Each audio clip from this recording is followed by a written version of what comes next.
Tikulandireni omvera athu nonse kulikonse kumwe muli kuchokera mzigawo zonse zinayi za mdziko lino.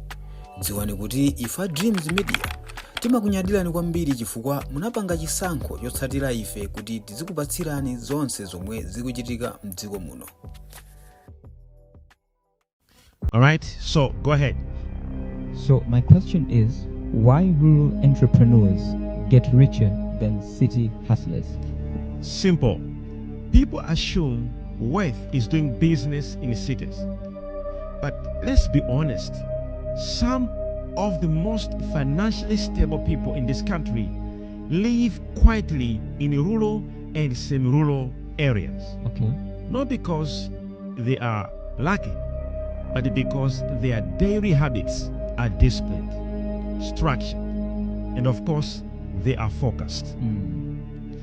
Here are some of the habits that make rural entrepreneurs quietly richer than their counterparts stressing in the big cities. Okay.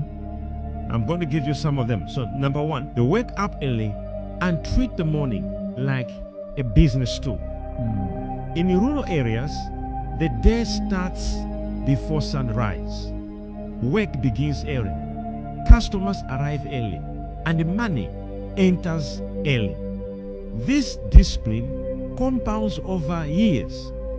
Time is wealth. Wow. And I want you to understand that. Number two, the rural entrepreneurs, they spend less because they avoid unnecessary lifestyle pressure. Okay. And here's the thing, no competition for designer shoes, no pressure to show levels, no forced outings, no Instagram driven spending. Wow. Their money lasts longer and grows faster. And another reason is they operate business that meet essential, not trends. So much of what they do is purely for essential needs: food, water, transport, repairs, production. Essential business never die. They sell daily, not seasonally. This is powerful. City hustlers chase trends. Rural entrepreneurs chase relevance. Wow. Another reason, the rural entrepreneurs, they reinvest profits instead of raising their lifestyle. You hear that? I hear you. And that's a very powerful tool. Wow. More chickens, more fish ponds, more grinding machines, more farmland, more tools. And that's a secret. Profit is not enjoyment money. It is expansion money. While those in town, more shoes, more TV, plasmas, more new iPhones, more new bags, Yes. expensive bags, more new hair, etc. Another reason why city hustlers will never beat rural entrepreneurs is because the rural entrepreneurs, they stay focused. Their environment has fewer distractions. Okay. You get that, right? Yes, sir. Now, let's look at it. So we have got no endless parties, no nightlife spending, no endless social pressure. When the mind is quiet, execution becomes sharper and the money follows execution. This is profound. Don't underestimate rural entrepreneurs because many of them are building silent wealth. They understand something the city often destroys. Discipline is more powerful than location. Consistency is mightier than opportunity. And essentials will always outperform aesthetics. Powerful. That is why rural entrepreneurs will always do better than the city hustlers. Or if the city hustlers understand this secret. Wow. Thank you.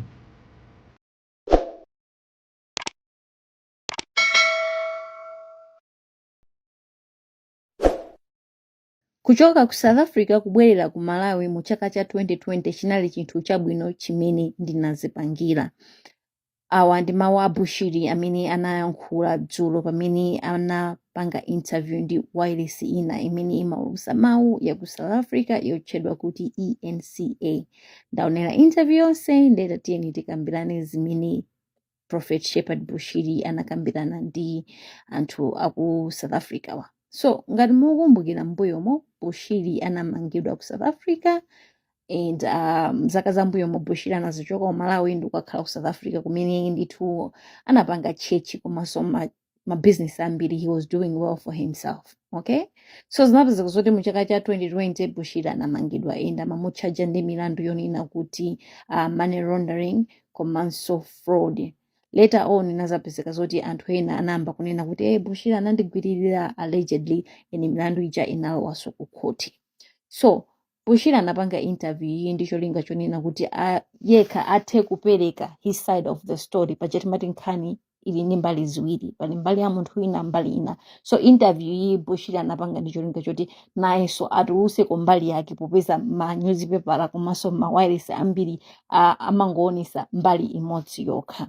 So Bushiri anamba kufotokoza zinthu mmene zinakhalira kuchokera mu chaka cha 2016. Okay, panali munthu wina wa ku Zimbabwe amene amapemphera mu mpingo wa achina Bushiri. Later on munthu uja anazachoka.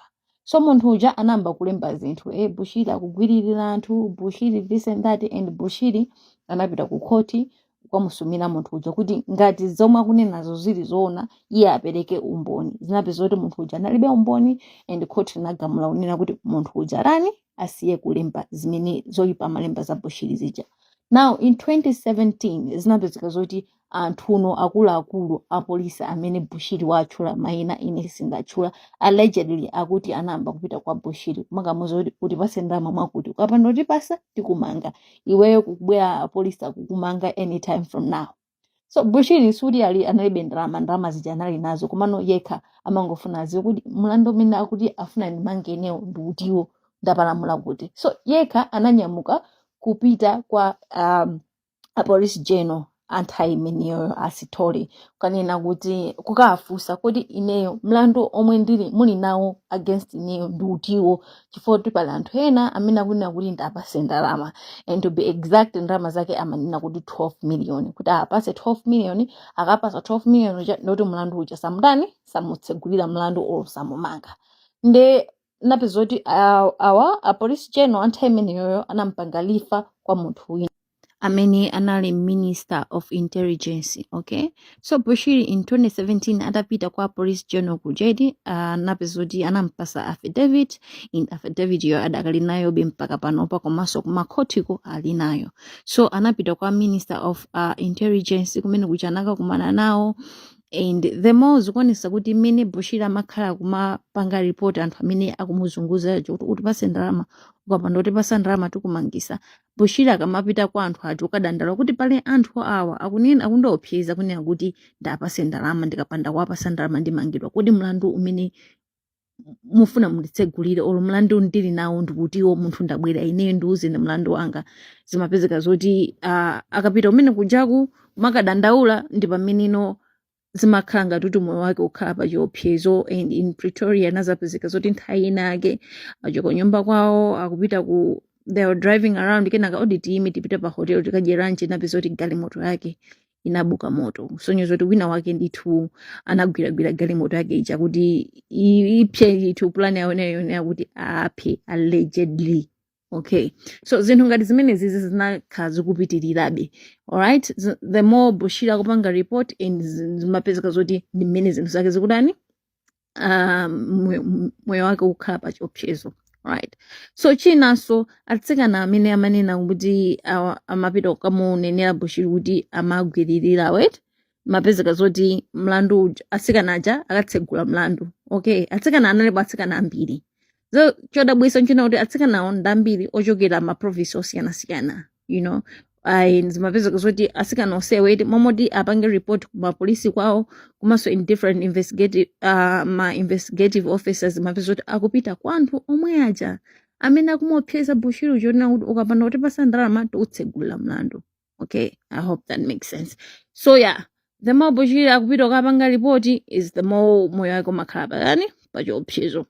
so zinapezeka kunena kuti yekhano mu asanamangidwe Bushiri ananyamuka kuchoka South Africa kubwera ku Malawi, and ku Malawi kuja anakakumana ndi APM Professor Peter Mutharika, and anakamudandalo kuti you know what, kuli anthu ku South Africa amene akundiopseza anthu ake makamaka ndi anthu akulu ma position ngati ku polisi, ma army generals amene akundiopseza, ndi akumati ineyo ndikapanda kwapasa ndalama andimanga, ndi pamene pandingapange bwanji. Nde akuti APM anamuza kunena kuti iya mlando wako ukuyeneka upite kuma Human Rights Organization, and Bushiri anapanga zimene zija zinapeza kuti anapita ku our Malawi Human Rights Society or mene ukoko something like that.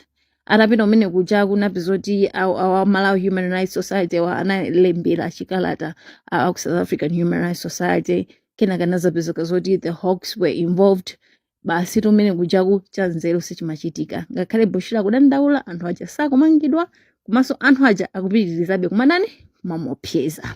Okay, so mu chaka cha 2018 zinapezeka zoti akumala aja there was even a petition yomwe inalembedwa, and mu chaka cha 2018 momwemo nazapeza kuti Bushiri anakatsegula mlandu official, kutsegula mlandu akuluakulu ku polisi komanso akuluakulu ku army amene amakhala akumuopseza, tukapanda kuti pasa ndalama tikutani tikumanga. So mlandu anakatsegula ndikabungwe kaja koma kuti munthu mwina munthu akupanga extorted akuopseza kuti utipase ndalama ukapanda kuti ngati blackmailing sort of. So anapanga plan yonena kuti anthu aja asakira achina Bushiri wa ndalama, akasakira achina Bushiri ndalama, Bushiri ayimbira anthu aja auze kuti ndalama zija zapezeka mubwere muzatenge, right, kuti anthu aja makatenga ndalama zipezeke zoti anthu aja apangidwa trap. Okay, anafotokozaso mzisanzo zina ngati bodyguard wake anakhala popita kakumana ndi anthu amati akapempha chithandizo kwa anthu eti kuti andithandizeni akuda kuti aundipanga zakuti anthu aja mapeza kuti akupempha aja akumpemphanso ndalama. So zinali zinthu zake zotani zovuta kwambiri, ndi pamene bungwe lili lonena kuti limuthandiza linampeza ndalama, and anapanga set date lonena kuti anthu aja akamabwera kumazatenga ndalama zija anthu aja kanani akamange. Chosaziwa kanthu aja nazowa bwanji nazapeza kuti tsiku limene anthu amene ngakuti akatenge ndalama iti kupanga set trap ija ndi tsiku limene Bushiri anamangidwa ndi mkazi wake, and omumanga anali anthu omwe aja amene Bushiri anatsegulira mlandu mu chaka cha 2018. I hope that makes sense. Basi ndi pamene amalowa ku koti, and mlandu unayambika, then bail anapasidwa. So mu interview mwa anamfunsa kunena kuti Bushiri afotokoze kuti kumalawi kuno anabwera bwanji. So pati imeneyo Bushiri sanafotokoze, ananena kuti akulemba buku and zonsezo zafotokoza m'buku lake. Okay, so munthu amene amafunsa za interview so anabwera nanozo kuti chabwino Prophet mwadandaula kunena kuti mumaona kuti mukakhala South Africa simulandira fair trial chifukwa munapita ku Malawi. So nono milandu ya fraud, milandu ya money laundering mungandilipo chani, ndi muumbukira mbuyomo panali ka video kamene kamatrenda Bushiri akauza anthu kuti apange invest ndalama maskimu and all of those things. Okay, and anthu anabwera poyera kunena kuti ndalama zawo zachidwa ku chechi cha Prophet Bushiri. I hope you remember. Okay, so Bushiri anankha kunena kuti panapita anthu awiri ku chechi kwake amene anakamfotokozera kuti iwo ali ndi investment business yonena kuti anthu mukika ndalama zanu mumakolola ma profit and all that. Napeza kuti anthu koyamba anapanga invest and anakolola, kachiwiri anapanga invest and anakolola. Anthu aja anakomedwa, napeza kuti ayambaso kuuza zinzawo ndengati chiguluno chachuluka kuti nafeso tikulole, ndi pamene anthu aja analandira ndalama za anthu ambiri ndi kuthawa. Okay, anthu adathawa ndi pamene timaona no ma video anthu amba kudandaula eta beredwa ndalama chechi kwa Bushiri and all of those things you get. Basi ndi pamene ndani Bushiri akuti iye mu interview wafotokoza kuti anatenga ndalama zake almost 60 million rands kubwezera anthu aja, koma because now trial ili nkati zimene zija zinakhala zoti zatani saimisidwa. So basically that's the whole interview. Of course my details ena ndamisa interview abale ya 1 hour, you say so difficult to explain word by word in like 10 minutes. Don't hanege basically ndi meni yoyo. all I can say is kunena kuti pena pake anthu akujoniwa kamaulusa nkhani zawo, they never even told us kunena kuti Bushira anabwezera ndalama anthu ena like almost $60 million. They never said that. So they never put it out there kunena kuti Bushira anatsegula mlandu in all of these things. None of that. Timangonesedwa mbali kunena kuti hey, Bushira kuchaishi anthu ajibedwa. After hearing this interview, Papa, you're not going anywhere. Muli kunyumba muli kwanu. Yetu muli kwanu nabwere aza kukoke ni mchingwe. Tuone ngatanga kwanise. But anyway, that's the whole interview, guys. I'll keep you updated until the next one. Bye. Tikuyamikeni komanso kuthokozani popanga chisankho chokhala pamenepa kumvetsera komanso kuonera zomwe takubweretserani. Chomwe tingakupempheni choti ngati muli alendo pamudzi pano tapangani subscribe, chifukwa mukatero inu ndi ife tidzendera limodzi kuyambira lero mpaka na masiku omwe akubwera kusogoloko. Timabweratu ndi nkhani zochokera ngodya zonse zinayi za mdziko lino, kotero kuti inu simukuyenera kuti mukhale kunja kwa nkhani zimenezi. Tapangani subscribe, like, comment komanso share kuti tikhale limodzi mu ulendo umenewu.